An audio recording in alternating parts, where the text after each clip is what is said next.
मैं चाहूँ कि साधु होने के नाते मैं ये आशीर्वाद देना चाहूँ कि आपकी श्रद्धा भावना ऐसी बनी रहे।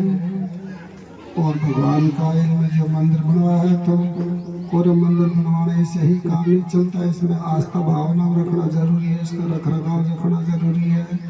सभी भाई लोग टाइम टाइम पे आते जाते रहना, साल संभाल करते रहना। और साधु संत तो बड़े भाग से मिलते हैं कि अब मोह भाव भरोसन मनता, बिन हरि कृपा मिले नहीं संता।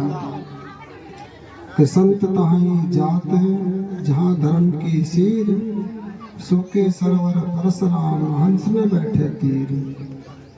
तो दयाहीन पृथ्वी विचार भीना देश, भक्ति ने भगवंत की तहाँ कैसा परवेश।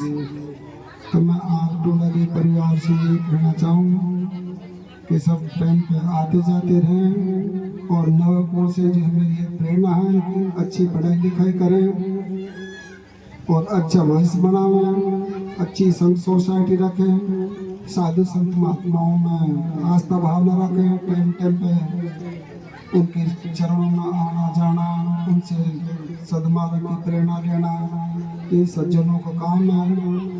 और आप लोग तो साधुओं की संतान हो, इस बात का भी मन में गर्व रखो कि हम भी ग्रस्त है तो क्या है, लेकिन हम भी साधुओं के बच्चे हैं, तो हमको भी आशीर्वाद की जरूरत रहती है। तो आशीर्वाद देने वाले जो संत बैठे हैं उनके सानिध्य में रहो, भगवान का नाम भी लो, क्योंकि संतों की शरण बिना भी कल्याण नहीं होता मनुष्य का।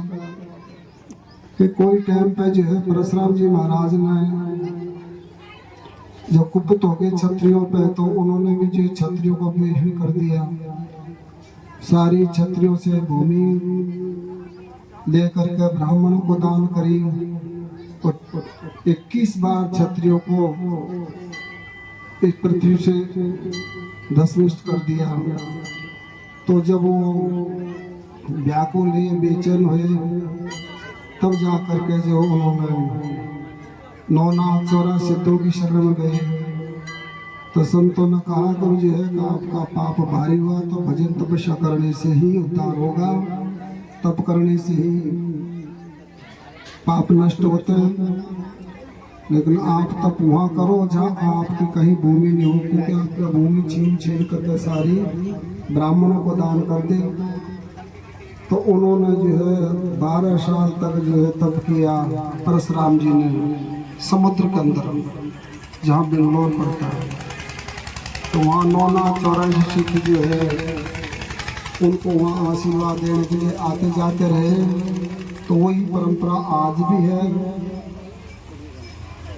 नाथों की झुंडी जो जाती है 12 साल में एक बार जाती है, वही तपस्थली है जहाँ पर परशुराम जी ने तप किया, और वहाँ 9 सिद्धों का ही भजन तपस्थली है। तो आप उस परिवार से, उस संत महापुरुषों की ही संतान हो, तो अपने आप की पहचान करके अच्छे मार्ग चलो। और मैं एक प्रेरणा करूँगा जो है जहाँ तक होए या भिक्षावृत्ति पे कंट्रोल करो और अच्छा उद्योग करो, धंधा करो, अच्छी पढ़ाई लिखाई करो, क्योंकि भिक्षा करके भिक्षा का दुरुपयोग करना भी महापाप है। भिक्षा लेना कोई बुरी बात नहीं, पर भिक्षा का दुरुपयोग करना महापाप है। तो आपका भागी मत बनो, हम तो यही कहना चाहेंगे आप लोगों को।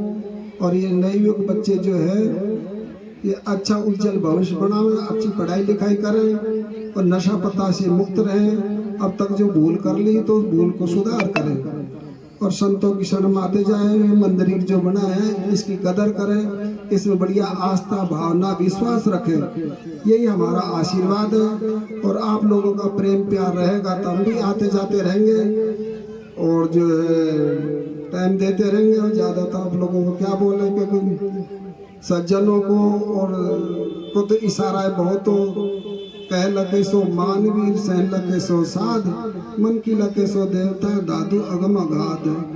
तो संतों का तो इशारा ही बहुत होता है, अगर कोई समझ ले तो, और ना समझे तो भैंस का कितनी बीन बजाओ तो फिर कोई फायदे वाली बात है नहीं है। तो आस्था भावना दृढ़ रखो, अच्छे चरित्रवान बनो, शिक्षा ग्रहण करो, अच्छी पढ़ाई लिखाई करो और अपने पूर्वजों की परंपरा के अनुसार ही चलो।